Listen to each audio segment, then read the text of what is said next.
Hi there team.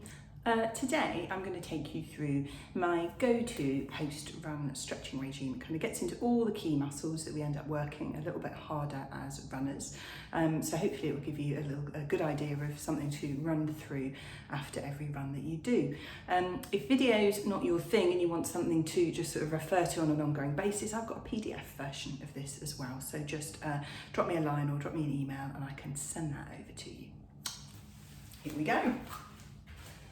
So I quite like starting off with upper body stretches at the end of a run, because actually our arms and shoulders work quite hard to drive us forwards and also to breathe, particularly to inhale and lift our chest. So to start off with, feet hip width apart and just rotating your shoulders from side to side, keeping the pelvis facing forwards. So there's some gentle movement into your shoulders and also a gentle stretch into your spine. Once you've done that for a few seconds, just holding the twist on one side. A few more gentle swings from side to side. And holding the twist on the other side. Fantastic stuff. Another brilliant one to do is nice gentle side bend, so interlinking the fingers above your head and just gently tipping over to one side to form a C shape. And you should feel the arm that's now on top, a nice stretch down the side of the torso, maybe into the waist as well. Up to one side and then gently holding that stretch on the opposite side as well. Trying to stay nice and tall and flat, so if you had your back against a wall, all of your body would be flat against the wall, not bending forwards as we do the stretch, nice and upright. And then we can go back to the centre, and after those two stretches you'll be really nice and tall. The final one is a little bit of an opener across the front of the chest. So I'm going to turn around so you can see where I place my hands. One hand on either side of the lower back, and all I want you to do is draw your elbows together behind you, and you should feel a nice stretch across the front of the chest. So hold this a little while longer. Often these muscles across the front of the chest do get quite tight, particularly if we're driving, we're sat at a computer, we're using our phones, our arms are forward, our shoulders are rounded forward, so this is just a nice way to release that back off again. Okay. The next couple of stretches we're going to do, we're going to start moving into the legs, and these are going to be standing on one leg stretches. So if you need to, use a fingertip touch on a wall or a rail or a side in your kitchen perhaps. And the first one we're going to do is picking your foot up, balancing your ankle on top of the opposite knee. So a little bit of bend in the knee of the leg that's still on the ground. We're going to pull our toes up towards our shins so our ankle's nice and flexed. And with our hand, just gently pushing that top knee backwards and away. And you should feel that round the hip and into the bum on the side of the leg that's in the air. You can do, if you have already got home, if you've got a carpeted floor, do this lying on the ground. So you're lying on the ground, you grab this leg and you pull it in towards you using your elbow to keep this knee outwards. Same for the balance element, but I do like throwing a little bit of extra balance in the direction of my runners. So with the same leg in the air, foot up behind you, heel up into the bum. So this is the classic sort of quad stretch that people know and love. So from the side view, I want you to tuck your pelvis under. So it's tempting to stick your bottom out and arch your lower back. I want you to do the opposite of that. I'm just trying to flatten your lower back, tucking that tailbone under, so you feel more of a stretch across the hip. The muscle that we're stretching here is a two-joint muscle, so it flexes the hip and it extends the knee. So we want to get both ends of that muscle by getting the position of the knee right with the foot pulled up to the bum, but also by tucking this tailbone under to get the stretch across the hip end. Excellent. We'll do those same two on the other side now. So popping that ankle on top of the opposite leg. Remember, toes up towards the shin on this side. Little bend in this standing leg to act as a ledge for the other leg. And then just gently pressing that top knee backwards and down towards the floor.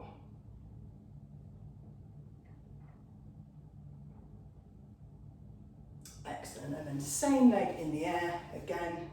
heel up into the bum, holding the top of your foot or the laces on your shoe. Again, just flattening that lower back, tucking the tailbone under so we get the stretch right across the hip. And the other thing to bear in mind is that my knees are together. What we often see, particularly when people are having a bit of a wobble around, perhaps standing on one leg, is that the knee starts to kind of float out to the side. It's not quite the same stretch that we're after, so we want to make sure those knees stay together. Now, balance is a really good thing to practice in your own session.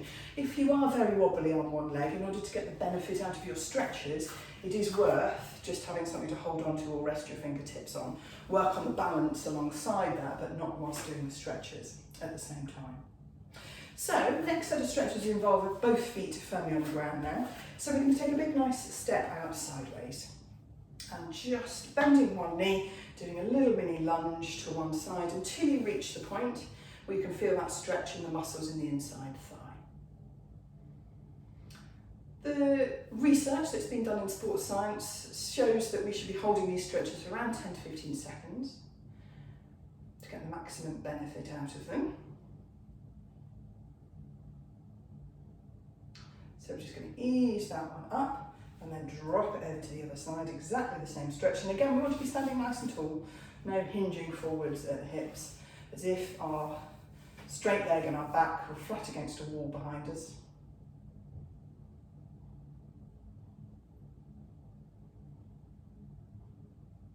Excellent stuff. Stepping those feet in gently. So next one I'm going to show you is my version of a hamstring stretch. So lots of people just bend over and touch their toes. I'm not a great fan of that because it's all about the flexibility in the back, which we're actually going to come on to later. It's not brilliant at doing hamstrings, and also it's doing both hamstrings at the same time. And hamstrings are really quite big muscles. So instead, try this. We take a short step forward. Our front leg remains straight. We're also keeping our back completely straight, and we're just hinging forward at the hips until we can find the stretch point in that hamstring. So the front leg is straight, that's the one that you're stretching. The back remains nice and straight, so the distance between the pelvis and the top of the head is elongating in either direction. And again, 10 or 15 seconds here. Hands either on the hips or on the back leg with the bent knee. We do not want to overextend that front knee by pressing it backwards. Keeping that back nice and long and easing up out of that one.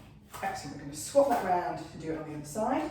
So short step forward, that front leg is straight, remember. Back nice and tall and just hinging over that front leg until you feel a stretch point in that hamstring. Hands either on the hips or on the bent back leg. I sometimes see people doing this stretch lifting the toes off the floor. I'd recommend against that. The reason for that recommendation is that it can put a real stretch into the sciatic nerve, so the big nerve that runs all the way down the back of the leg. Nerves do not like being stretched. So we want to be stretching the hamstrings and the calves separately, not together with a straight knee. Brilliant. Easing that one back off again. The final one we're going to do on this side is for hip flexors. So depending on whether you're outdoors or indoors, there's a couple of little versions of this one. If you're indoors like me, you can come down into a lunge. Except the fact that it's a lot easier because the back knee's on the ground. So you can see I've got a lot of right angles here. So my knee, my knee that's on the floor is directly underneath my torso and I'm nice and upright. My front leg is at 90 degrees as well. And all we want to do here, again, keeping that back nice and flat, tucking the tail under a little bit. So instead of sticking your bum out, it's tucking under. And then, whilst remaining with nice tall torso, just shift the hips forward. So this knee will bend a little bit more, this thigh, and your whole torso will just shift forward a little bit until you feel a stretch across that front hip. If you want to add a little bit into it, the arm that's on the same side as the knee that's on the floor can go up in the air.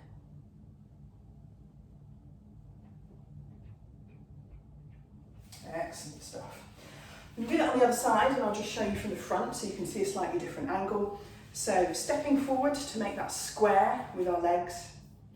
We want to make sure that this back knee starts off underneath our hips, the whole body is really nice and tall, and then we just make sure our pelvis is tucked under and shift all of our weight forward. So I'm just moving towards you, towards the camera, and there's an option, that arm which is on the same side as the leg that's on the floor can go up.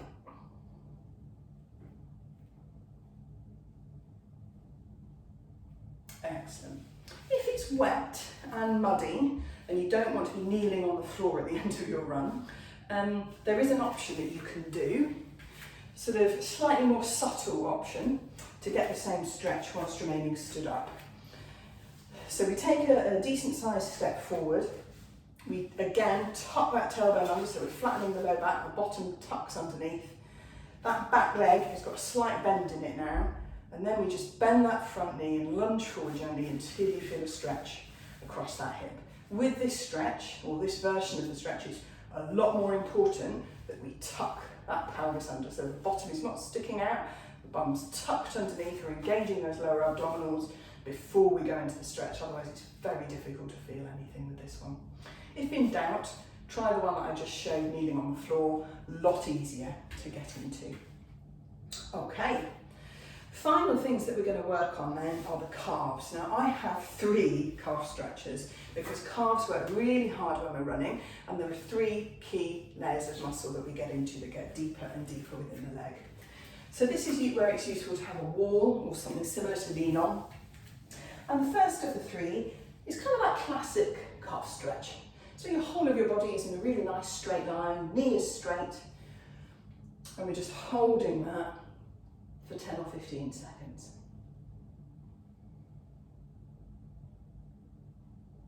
What we want to do then is put a tiny bend in that back knee, and that's it. The only difference between the 2 stretches. And this should hopefully feel like the stretch has kind of moved down the calf towards the ankle a little bit.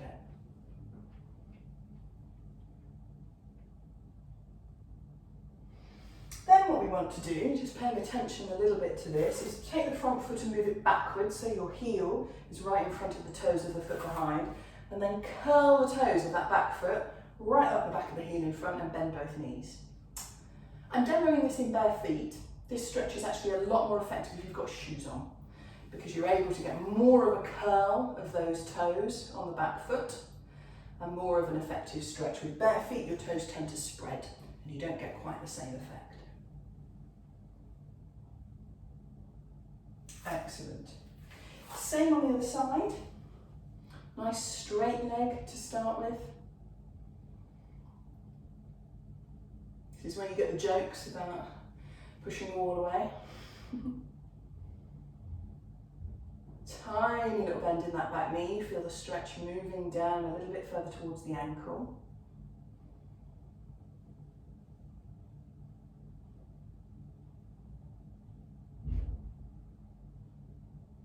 And then putting that front foot so that the heel's just butting up against the toes of the back foot, curling the toes of the back foot up that heel, and then bending both knees forwards for me. Again, a little bit more effective with sort of flexible soled shoes on. Running shoes are ideal. Excellent stuff. The final stretch that I like to do just to finish off with, and I mentioned that it isn't a great hamstring stretch, but it is quite a nice relaxing release for the back, the arms and the shoulders, and that is a roll down. So standing and looking ahead of you, making sure your arms are really nice and loose, just dangling by your side. I want you to gently, vertebra by vertebra, start bringing your spine forward. So we start by dropping the chin towards the chest. Then our shoulders start to roll forwards. Then our rib cage starts to roll forwards. And our lower back starts to drift forwards. And we just get to the point where we're happy dangling here. You can have a slight bend in your knees because we're not really looking at getting into the hamstrings here. Just dangle gently here for a little bit. The head is nice and loose and floppy. Give it a shake. The arms are nice and loose and floppy. Give them a shake. You can even just gently sway from side to side. And then once you've spent a while here, We want to reverse that process, so we want to stack the bottom of the spine. We want to tip our pelvis upright first of all. That mid back around the waist starts to lift. The rib cage starts to lift. The shoulders start to draw back. And last of all, the head lifts to look forwards. So hopefully that's a good overview of some post-round stretching you can do. It's not a bad little stretching regime if you're feeling a little bit tense and uptight, or you haven't moved very often recently, just to get the body moving through some gentle stretches again. Again, if you'd like this in sort of written form, so you can reflect back on it and print it off and things like that, just drop me a line, visit my website, drop me an email.